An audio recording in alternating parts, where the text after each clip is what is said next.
hagaag soo dhawaada asxaabta si toos ah ayaad bogga Cabdirasaaq Catoosh u daawanaysaan sida qoraalka ku qoran mawduuca aan ka hadlayno waa wararkii u dambeeyay ee maxkamadda Addis Ababa ee maanta la horkeenay Cabdi Maxamed Cumar madaxweynihii hore dowladda deegaanka Soomaalida Itoobiya iyo asxaab kale oo ka tirsan maamulkiisii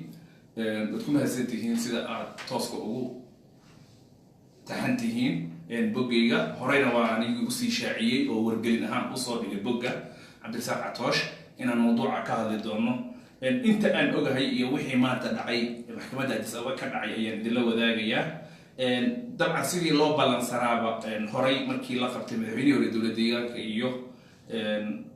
rag kale oo la xirnaaba maanta ay maxkamadda ka soo hormuuqday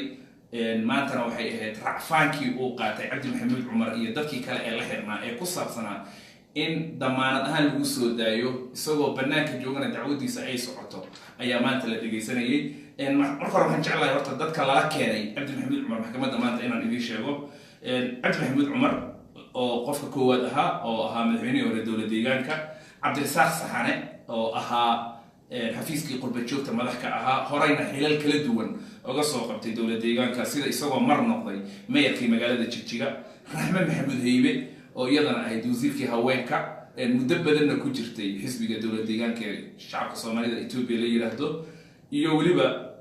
Farxaan oo isagu shalay la qabtay Farxaan wuxuu ahaan jiray taliyihii hore ee booliska ee dowladda deegaanka Soomaalida iyo Suldaan Khayre waa la sii daayay waxaana la sheegay inuu fasaxan yahay maanta ujeedada waxay ahayd bal in codsiga ay gudbisteen xubnahan ee ahaa in damaanad lagu sii daayo oo banaanka ay joogaan dacwadoodana la sii wado oo xabsiga lagu celinin maxkamaddu way ka diiday taasoo macnaheedu tahay racfaankoodii ama dalabkoodii waa la diiday dib baan xabsiga loogu celiyay waxaana loo ballamay bisha September 4 waa bisha soo socota ee 9 in maxkamadda marka ay yimaadaan dadkii dacwad ogayaasha ahaana waxa la siiyay fursado ay dacwadahan ku soo ogaan arrinta xusida mudan waxay tahay waxyaabaha loo haysto madaxweynihii hore dowladda deegaanka Cabdi Maxamed Cumar iyo dadka kale la xiran waxa weeyaan shaqaaqadihii ka dhacay 4 bishii August magaalada Jigjiga sida kaniisadihii la gubay bilalqadii magaalada ka dhacday iyo waliba dadkii la dilay sida hore loo sheegay ma ahan dambiyo hore u dhacay waa bishii August 4 rabshadihii Jigjiga ka dhacay waxyaabaha lagu eedeynayna waxa kamid ah inay soo agaasimeen koox heega la yiraahdo oo dhibkan geystay marka hadan ku noqdo waan idin mahadcelinayaa horta inaad si toos ah bogga ugu tahantihiin asxaabtiina la sii wadaaga soo share gareeya wixii fikradahan halkaas waad ku reebi kartaan xubnaha maanta la keenay maxkamadda magaalada Addis Ababa waxay kala yihiin Cabdi Maxamed Cumar madaxweynihii hore dowladda deegaanka Soomaalida Cabdirasaaq Saxane madaxii xafiiska qurba joogta horeyna xilal badan u soo qabtay Raxme Maxamuud Haybe wasiiradii haweenka ee dowladda deegaanka iyo waliba Farxaan magaca kale ma hayno waa Farxaan oo ahaa taliyihii booliska dowladda deegaanka oo isagu shalay la soo qabtay waxay maxkamaddu sii daysay Suldaan Khayre oo isna horey wasiir u ahaa oo waxba lagu waayay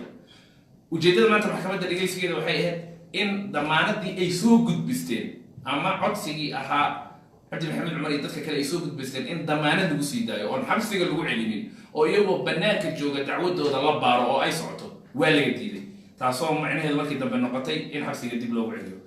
arrimaha ay ka maanta dadka meesha la horkeenay ee meesha ka sheegay waxa kamid ah in qaarkood ay xanuunsan yihiin oo cudurka sokorta kale oo macaanka ay qabaan halka qaar la leeyahay dhig kale qabaan oo dawooyin ma haystaan waxyaabaha ka cawdeen waxa kamid ah qololka ciriiri ah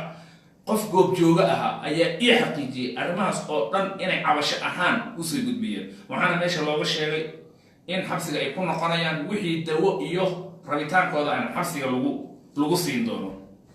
waxaan markale ku celinayaa dacwadaha dadkan loo haysto ma ahan dacwado hore u dhacay waa dacwadii 4 Agoosto rabshadihii Jigjiga ka dhacay wixii dhacay sida kaniisadihii la gubay bilalqadii dhacday dadkii la laayay barakicii dhacay qodobadaas weeyaan qodobada lagu haysto Cabdi Maxamed Cumar iyo dadka kale ee la xiran waxaa lagu ballamay 4 September bisha soo socoto maanta waa 30 waa 5 bari kadib in mar kale maxkamadda la keeno wad ku mahadsantihiin sida boggayga ugu tahantihiin hadba wixii soo kordho ee aan ogahay yaan idin la wadaagi doonaa wixii fikrada ahna waad ka dhiiban kartaan marka waa idin salaamaya ku taxnaada boggayga Cabdirasaaq Catoosh